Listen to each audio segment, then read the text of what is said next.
Hello friends, good evening everyone. Today we will study about data structure. Data structure is one of the most important subject in computer science. So data structure क्या होता है? Data structure अपने नाम में ही इसकी definition छुपी हुई है. क्या है? डाटा स्ट्रक्चर, डाटा को स्ट्रक्चर्ड मैनर में ऑर्गेनाइज करना या फिर क्या, डाटा को स्ट्रक्चर्ड मैनर में स्टोर करना कंप्यूटर मेमोरी में, उसको क्या बोलते हैं हम? Data structure. In simple word we can say that data structure is just arrangement और ऑर्गेनाइजेशन ऑफ डाटा.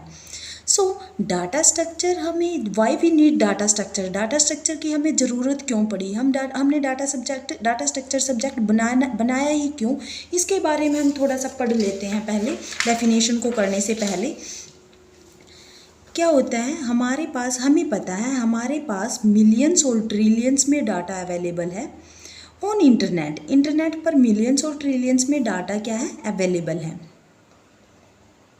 अगर इस डाटा को हम प्रोसेस करते हैं, हमें क्या मिलती है? इंफॉर्मेशन.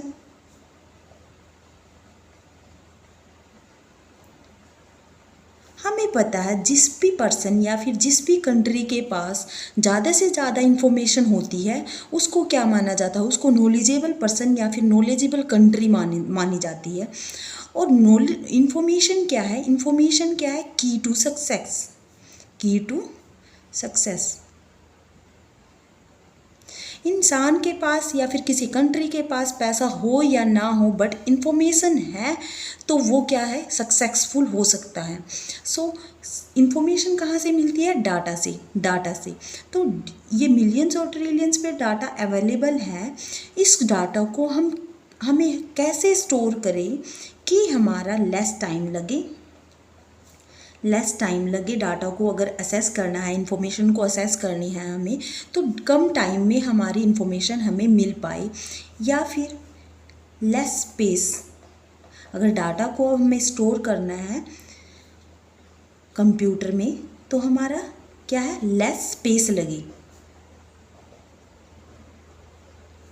तो how to organise those data, इस डाटा को हम कैसे ऑर्गेनाइज कर सकते हैं? दो तरीके हैं ऑर्गेनाइज करने के. How to organise this data, इस डाटा को हम कैसे ऑर्गेनाइज कर सकते हैं?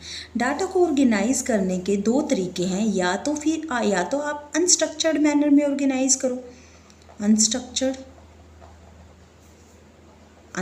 Organisation,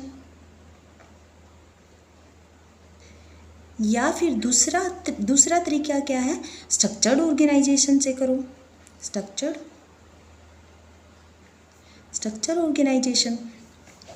so unstructured organization means क्या होता है? स्कैटर्ड मैनर में हमारा डाटा पड़ा हो.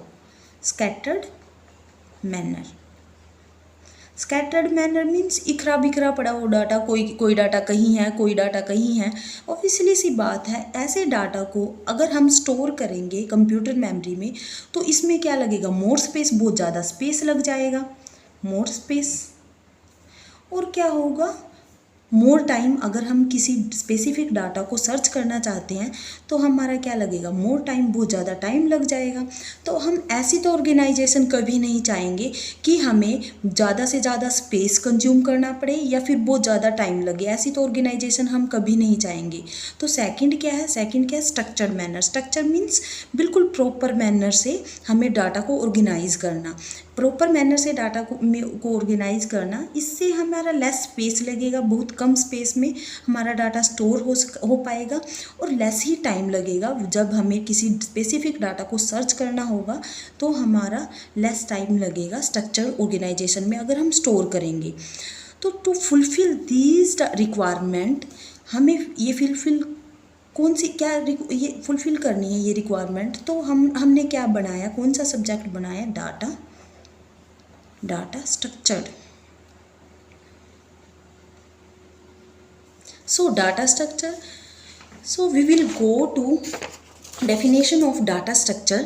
Definition क्या कहती है डाटा स्ट्रक्चर की? Data structure is an organisation of data in computer memory, primary or secondary, in structured manner so that it take less space and the assessing of any data item can be done efficiently. Here efficiently means minimum time लगे assess करने में data को.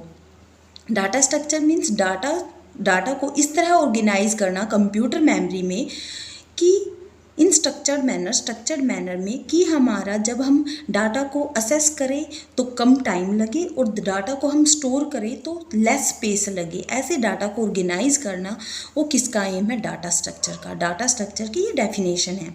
तो दो type हैं data structure के. Type of data structure first is primitive data structure and second is non primitive data structure.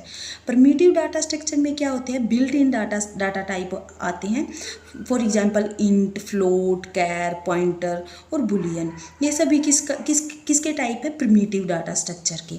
Non primitive data structure को हम क्या बोलते हैं? कंपोजिट डाटा स्ट्रक्चर भी बोला जाता है नॉन परमिटिव डाटा स्ट्रक्चर को. इसके दो टाइप है. First is linear data structure and second is non linear data structure. Linear means data को इस तरह ऑर्गेनाइज करना कंप्यूटर मेमोरी में इन सीक्वेंशियल मैनर में डाटा को स्टोर करना. वो क्या कौन सा टाइप कहलाता है? Linear data structure. और इन सीक्वेंशियल मैनर में या फिर नॉन लीनियर मैनर में डाटा को स्टोर करना कंप्यूटर मेमोरी में वो कौन सा टाइप है? Non linear data structure. सो लीनियर डाटा स्ट्रक्चर के दो टाइप होते हैं हमारे. फर्स्ट इज स्टैटिक और second is dynamic. Static means fix कर दिया है कंपाइल टाइम में साइज किसी भी स्ट्रक्चर का. तो उसमें क्या कौन सा आता है? या फिर स्टैटिक मीन्स नॉट ग्रोवेबल और श्रिंकेबल एट रन टाइम पे ना ही तो ग्रो करेगा और ना ही श्रिंक कर पाएगा. उसको बोलेंगे स्टैटिक. स्टैटिक में कौन सा टाइप आता है? एरे. डायनेमिक मीन्स ग्रोवेबल और श्रिंकेबल एट रन टाइम पे ग्रो भी कर सकता है और श्रिंक भी हो सकता है. उसमें कौन से टाइप आते हैं? Link list, stack, cube. और नॉन लीनियर में क्या आता है? ट्री और ग्राफ. आने वाली वीडियो में हम इसके बारे में डीपली पढ़ेंगे. टाइप ऑफ डाटा स्ट्रक्चर के बारे में डीपली पढ़ेंगे इनके बारे में. सो आशा है आज की वीडियो में आप समझ पाए होंगे कि डाटा स्ट्रक्चर क्या होता है और सिंपल कितने टाइप हैं डाटा स्ट्रक्चर के. So thank you.